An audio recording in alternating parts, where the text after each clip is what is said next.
get rid of bad karma? He told the man, he said, what I need for this ceremony is I need a chicken from the market. So you go and buy a chicken, it's still open, but part of the ceremony, on the way from the market back to the temple, you have to pluck the chicken and throw the feathers away. So what do I need to do that? He said, don't argue, do it, otherwise it won't work. So he went to the market. Chicken, he bought it. Ajahn. Is it a live chicken? A dead one. Sorry.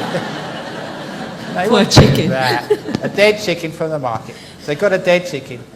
And on the way to the temple, he plucked the feathers and threw them away. When he got to the temple, he had this plucked chicken. And the monk said, okay, now put it in the freezer and come back first thing in the morning to do the second part of the ceremony, to get rid of the bad karma of saying that terrible word for your wife. So he came back in the morning expectant. His wife wasn't speaking to him, obviously. And the monk had already got the chicken out of the freezer and thawed it. And he gave it to the man and said, now the second and the most important part of the ceremony.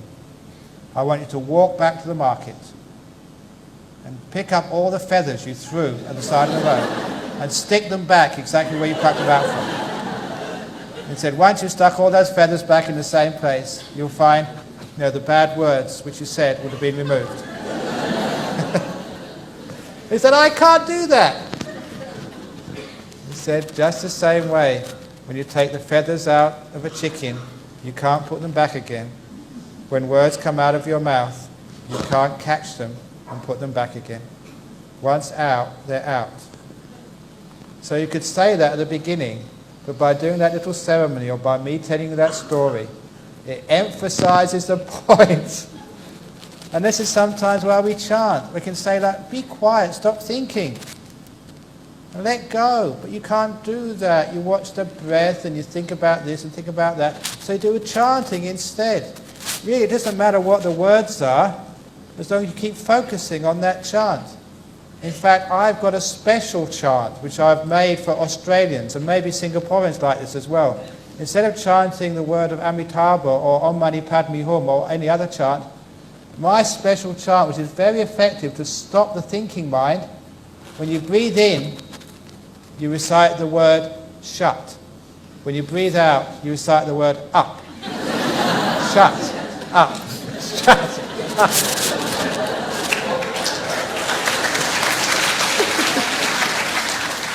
Now the point is how these things work.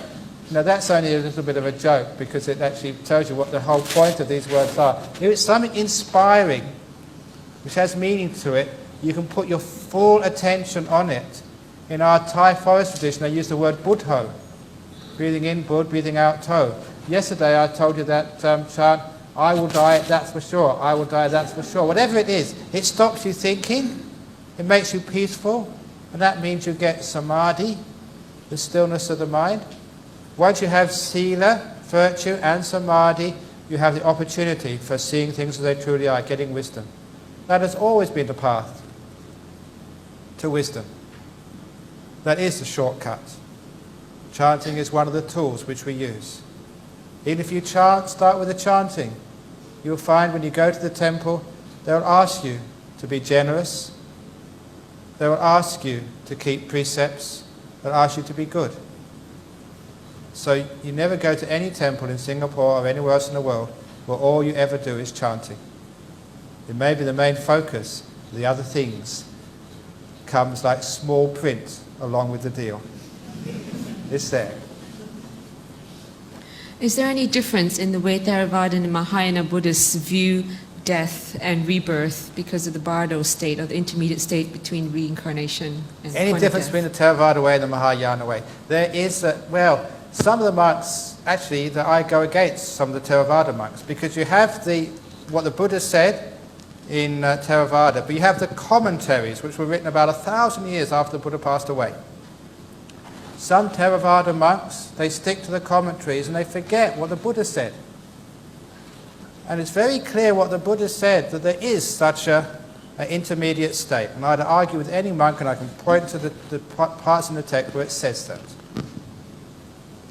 When a person dies, there is that intermediate state. And moreover, you can test that out for yourself. You know that if you remember past lives, you can see what happens. Other people have that same experience. There is a time when you die, when you don't take rebirth yet. It's when ghosts happen, what Harry was in when he went to see the Singapore man in his bow tie. When if you've seen a ghost, that's what it is. They haven't left yet. Sometimes, what's this?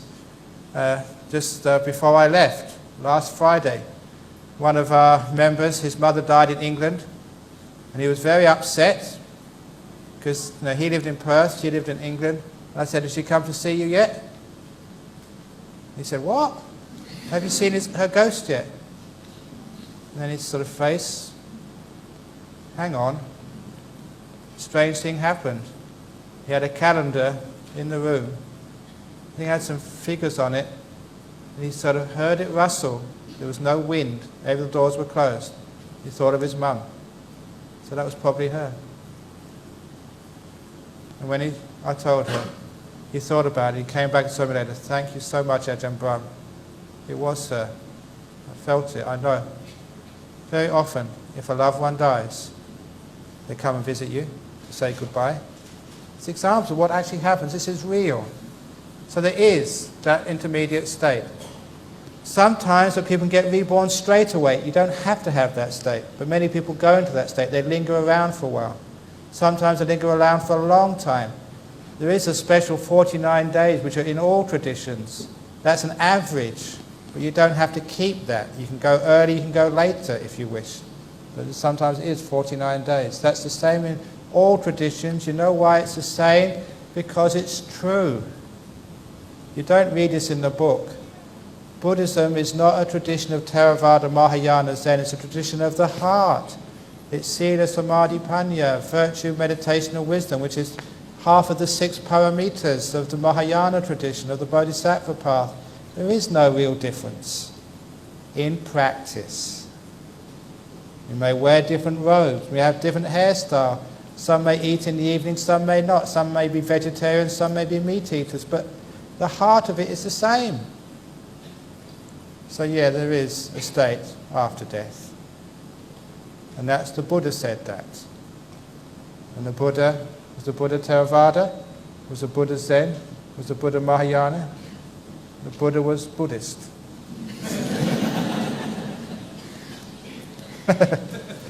Chinese often celebrate like 7th day, the 49th day, the 100th day. Is there really significance in it? And how do we know when we stop celebrating because it might be already reborn? Yeah, okay. Sometimes you've got to watch out for monks because the more you celebrate, the more money they make.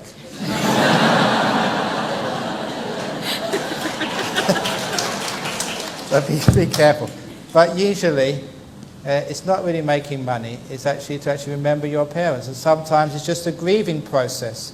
Just by going to the temple and doing a ceremony, doing something for your loved one. Have you ever known, well, it's Christmas again, even here in Singapore, even though you may not be Christians, you still give presents to whom? To your loved ones. It's always been a way of expressing love, is to give. One of the problems is when somebody dies, we think we can't give to them anymore. That's one of the hardest things. You still love them, and you want to give them something, but you feel you can't. So we have these ceremonies where you can actually still give something for your loved one in their name. And that's a wonderful way of expressing your love and helping with the grief. So we do these ceremonies as long as it's useful for the bereaved. We also do it sometimes because it's for the people who passed away. You're making merit. And basically, any time you want to make merit, make it. Do good things. More the better. You never regret making merit, doing good things. Every time I've given a donation before, when I was a lay person, every time I've stopped what I've been doing to go and help somebody else, I've never regretted it, not once. So it's great to do that. So we do it 7 days, 49 days, but 49 days is a special time in my experience because of something which happened when I was a monk in Thailand. A disciple had cancer, they died. I didn't perform the funeral, but I was one of the monks at the funeral because I knew her very well. After the funeral service, some time went past. The father came to the monastery one morning. He spoke to me. He came very early because he was frightened. He got up in the morning, They were having breakfast in this house, and maybe a dozen people in this house, sitting around the breakfast table. One of his daughters said, "Dad, I had a strange dream last night. I dreamt of this person come to me in my dream and say goodbye." And at that, everyone else felt silent, their jaws dropped. And one by one, every person, about the 12 people in this household, everyone reported they had exactly the same dream. It was too much of a coincidence that 12 people had the same dream, the same person coming to say goodbye. And he was so concerned that he came to the monastery and asked me, "What's going on?" And I said, "Well, in my opinion, I think she's come to say goodbye to you all." It's obviously her stream of consciousness has been hanging around and is now going. And as soon as he left, I got the calendar out, because I knew when she died, and I knew roughly the time. And I counted the days, and it was exactly 49 days to the day. So, in that particular case, she did wait until 49 days before it's time for her to go. So being a scientist, that was one piece of data to say, yeah, that's possible. There is a special time, 49 days. Ajahn Brahm, how should we approach a funeral service? Because in Singapore, chanting service is sold or marketed, and you can get like 1 hour chanting a day, or 2 hours, if you really want to be good to your mum, or, twice a day if you can afford it, sort of thing. Okay, the best way is to do what your mother would have wanted, or your father would have wanted, what your loved one would have wanted. And so many of you can actually tell your loved ones what you would want. If I died, I would not want people to be too concerned about my death. You wouldn't want people to waste too much money. You wouldn't want people to stop their jobs and their business and to make too big a deal of the death. I'd say, look, come to my funeral, tell a few jokes, and leave happy. I want people to celebrate my life, not to mourn it. Now you tell your loved ones how you want to die, and then you keep the wishes of your loved ones. A lot of the times you say, look, don't waste all that money. You don't express your love for the deceased by spending heaps of money. That's not how you express love. Some people do that to their children. They give them heaps and heaps of money, and they think that's loving them. And their children just get spoiled. And they turn out to be rotten people. You don't express the love by spending money. You express your love by living up to what the person would have wanted. And I think that most of you would not want your family to be financially disadvantaged by your death, or to have to spend all these times in temples, going every week. Don't do that.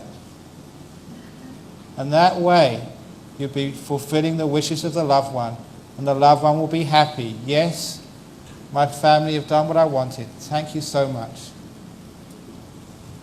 Maybe just spend the money giving a donation to a charity. Do something useful for it with the money. Now, don't need to do it too much. Get up there and say just all the good things which the person has done. Go and print a Dhamma book and put, this is dedicated to so-and-so, my mum. Keep the funeral services short. In Perth, they're very short, maybe 45 minutes an hour, but they're meaningful. They're the best. You know what it is? It's sometimes keeping up with the Joneses. The family next door get the monks or the nuns for 2 days. Therefore you think you have to do it for 3 days. So the next person does it for 4 days, and then a week, and then a month. And it's just keeping up the Joneses. It gets so expensive. Keep it simple. Just shifting gears slightly, how do we overcome the guilt of having caused death? For example, in the case of an abortion, if you had to abort a child or somebody's pregnant, how do you deal with that unwanted pregnancy? How do you face sort of if you've caused a death? Look at, in our Buddhist tradition, Angulimala. He caused heaps of deaths. But he was able to let them all go and become an enlightened monk and be such an inspiration for others that even if you're a mass murderer, you can still become enlightened, you can still teach others, be an inspiration for others. And one of the things which he bequeathed, he saw a woman giving birth. Apparently the birth was a breech baby. The woman was in big trouble. He went to see the Buddha quickly, and the Buddha said, go and help her, given a determination that since you've been born or reborn as an enlightened monk, you've never hurt any other beings. Actually, the Buddha said, do the chant, since my birth, I have never killed or hurt any other beings. And then Gaudiyamata said, I can't say that because I killed 999 people. He said, I mean your birth as a noble one. So he went there and chanted that verse. And because the power of that, this was a murderer who now was a saint. Because he could say that, that was incredibly powerful. And that helped the woman give birth properly. And to this day we have a chant, which some of the monks do, for pregnant women who are having difficulty with childbirth, which is very effective. All because of this monk. Now that's how we deal. If we've done anything bad, if we have hurt somebody else, if we have killed anybody, we don't have guilt. Don't feel bad about yourself, because that means you can't go forward and help anybody. It's just you're too self-centered. Forgive, learn, acknowledge what you've done, and you can become a hugely better person as a result. That's actually the proper way of dealing with the things we've done wrong. Learn from them and move on. You don't linger in the past. So if you've been a woman and who's had an abortion, I have got no right to censure you, nor has anybody else. Number one, I am not a woman. How do I know what it's like? And I get very upset sometimes at men, religious leaders, telling women what to do. Because we haven't got the right to say that. What we have got the right to do is to help a woman make a decision, to assist her, but not to make the decision for her. Because in such instances, it's so complex. It's not a black and white issue. Because people have come up to me contemplating abortion. And I can't push it away, the disciples. So all I do is help them make a wise decision. But I tell them afterwards, whatever you do, and I'm not going to tell you, I can't tell you what to do. That's disempowering you. What I can say is whatever decision, you will still always be my friend, and I will still care for you. And I will not criticize you whichever way you decide. My job is to show my love for you, whatever you do, because I know what a tough decision it is sometimes. You live with that karma, whatever it is, but sometimes it's not black or white, it's not easy. So that's actually how we live with it. We don't sort of think it's... Sometimes we believe what other people say, oh, it's a sin, it's bad karma, and we just believe in others. Well, we believe in our own heart. How did it feel at the time? What was the situation? You know what it was. Believe your heart. Learn and forgive. A lot of times because you were heedless. Either you followed like lust, and had intercourse when it wasn't really the right time. And even if it was, you were raped sometimes in the wrong place at the wrong time. But sometimes there are some cases where it's not your fault at all. What can you do? There's a beautiful case. When I was in England, there was a woman with twins. She had some condition. The doctor said, look, if she does not have an abortion with one of the children, then both the twins and the mother will certainly die. And there was a big ethical debate in the papers. And some religions say, no, let God decide. And I was asked, I said, look, if it was me, I would say that it's much better that one of the child and the mother lives, and that she has that abortion. So less of two evils. And that's actually a Muslim code as well. But fortunately, the doctor just took the matter into his own hands and he aborted one of the children, so the mother and the other child survived. It was one death, but it's better than 3 deaths. It's not black and white all the time. Kindness, compassion has to be prominent. What's the Buddhist view on taking one's own life in time of desperation or in a time of pain? What's the Buddhist view of suicide? You can't do it. It's impossible. You kill your body, but you're still there afterwards. I can't do anything right. Because this is what people do. They commit suicide to try and get rid of their pain, but the pain is not in the body, the pain is in the mind. So what actually happens to people? They kill themselves. They're still there afterwards. So the pain hasn't decreased, it's actually increased.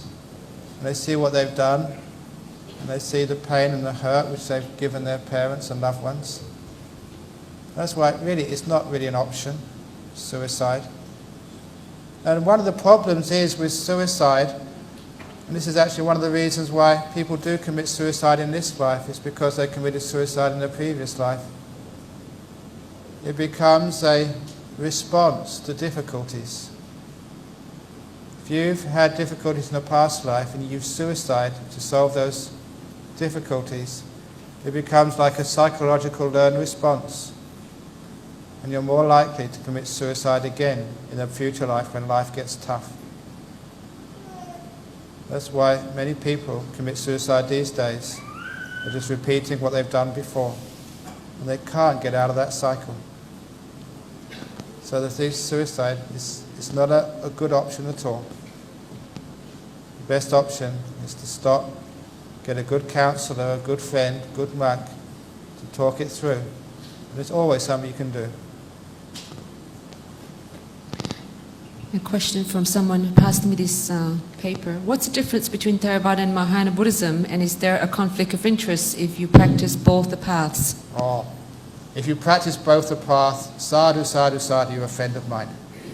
Venerable Kuang Sheng, he says, I'm a Theravada monk with a Buddhist heart. Or with a Mahayana heart, sorry.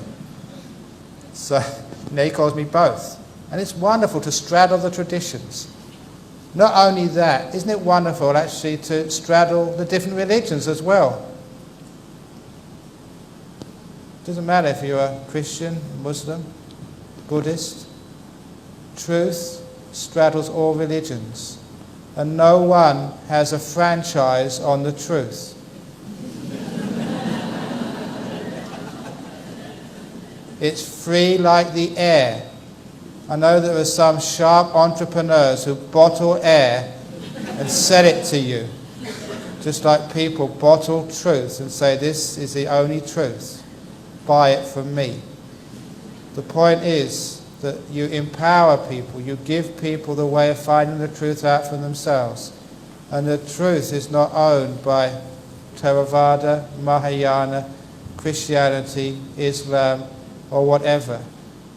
The truth is like the air, it's free for anybody to breathe in, to see for yourself. Religions, they're supposed to just help you see the truth for yourself, not to tell you what to believe, but to show you how to find out for yourself. It's like a good teacher in a university. The great teachers tell you how to access knowledge, but don't tell you what to believe. They tell you how to find out.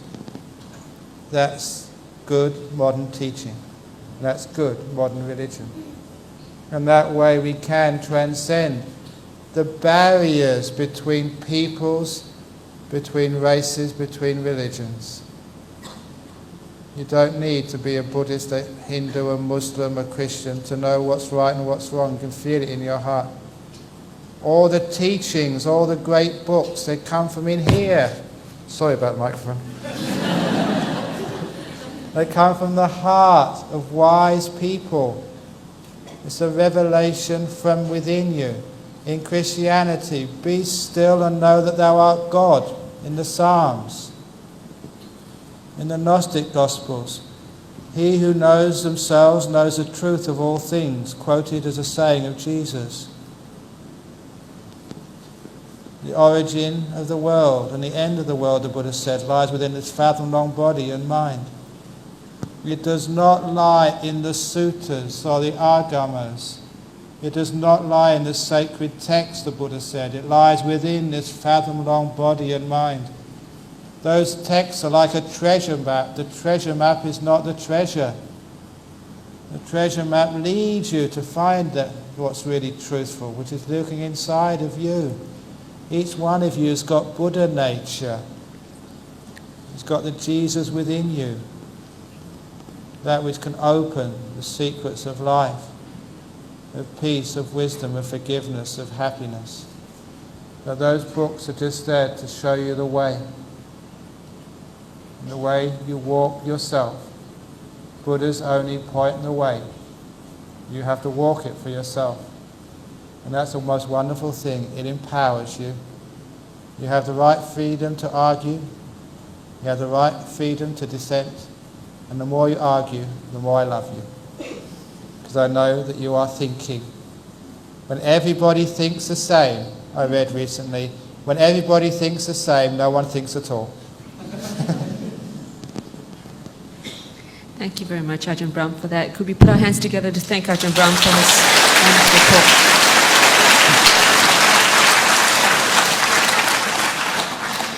I hope I have represented most of your questions, but we have probably time for 2 questions from the floor if you'd like to come up to the microphone. We do have to get Ajahn Brahm out early today because he's got a radio show on tonight with Dr. Mel Gill. So, yep, go ahead.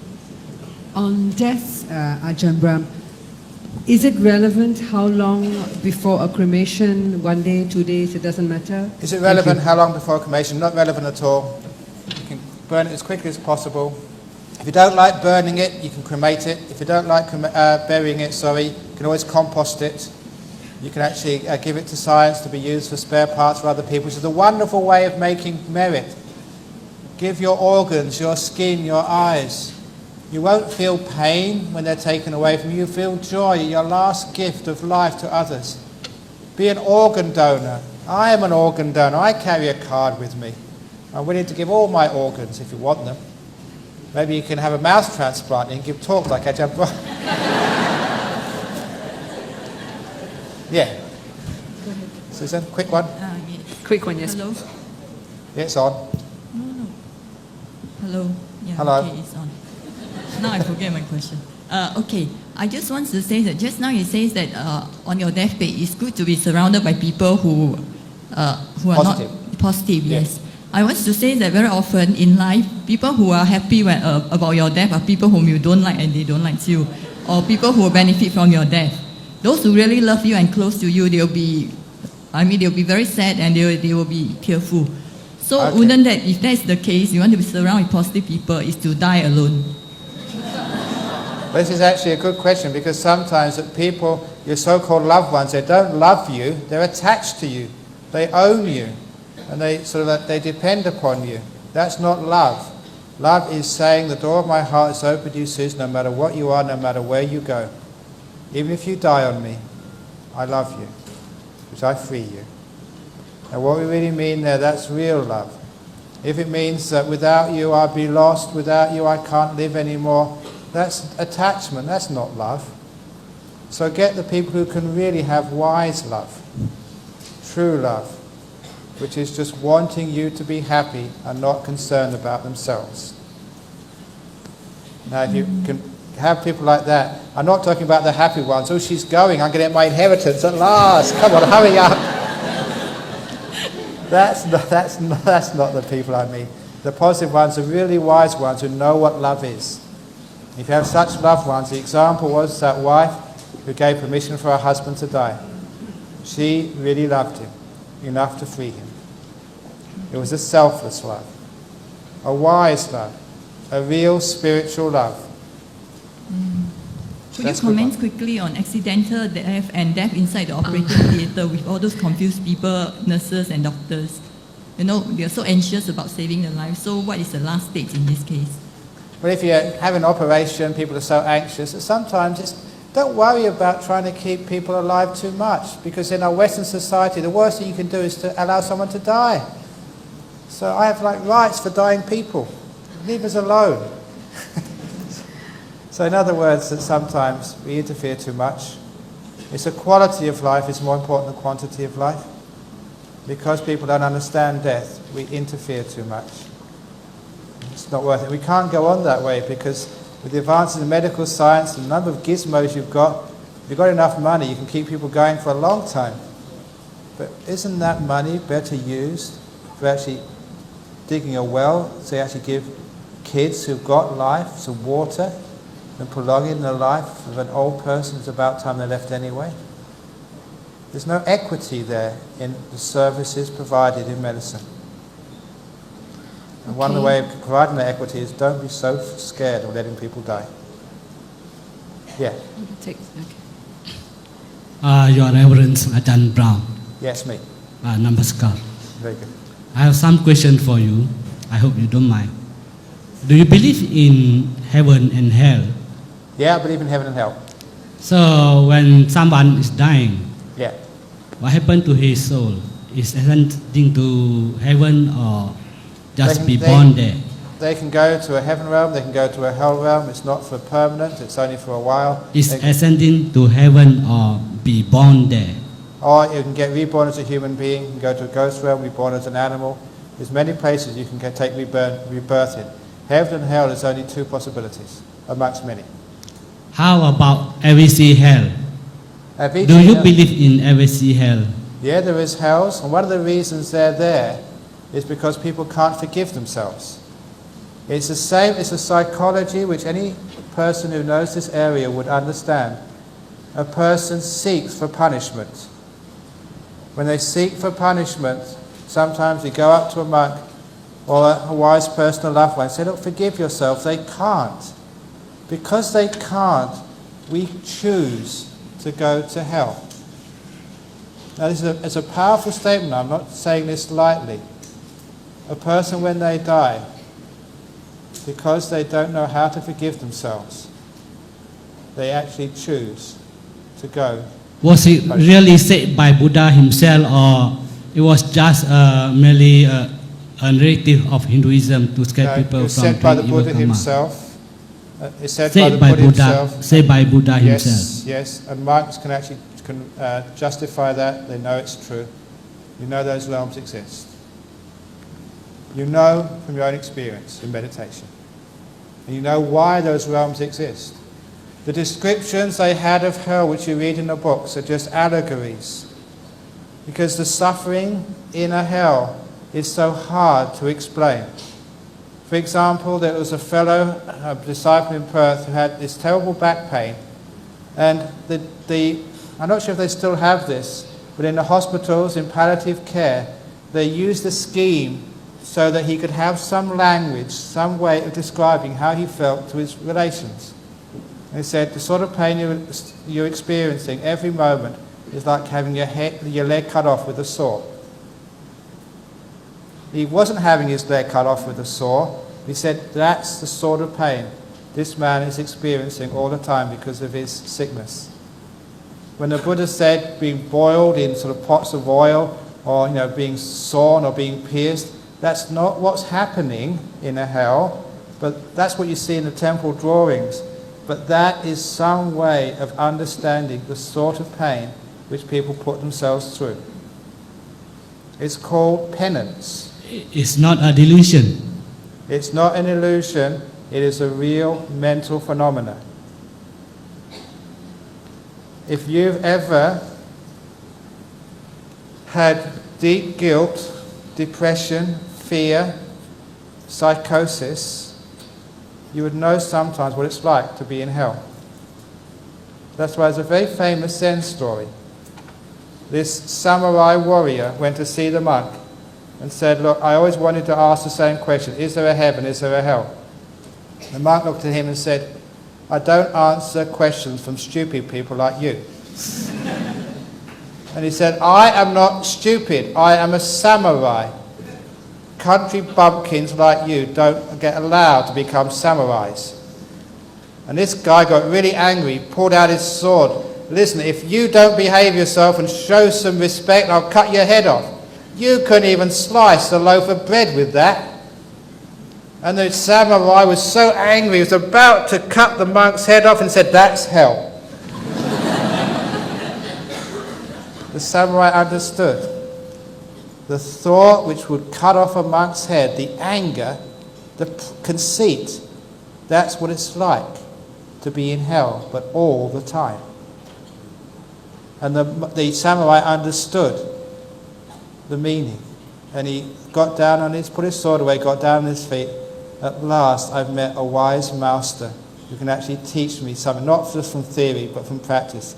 you're such a wise, thank you so much. And the monk said, now that is heaven. That experience of gratitude, of devotion, is what you feel all the time in heaven.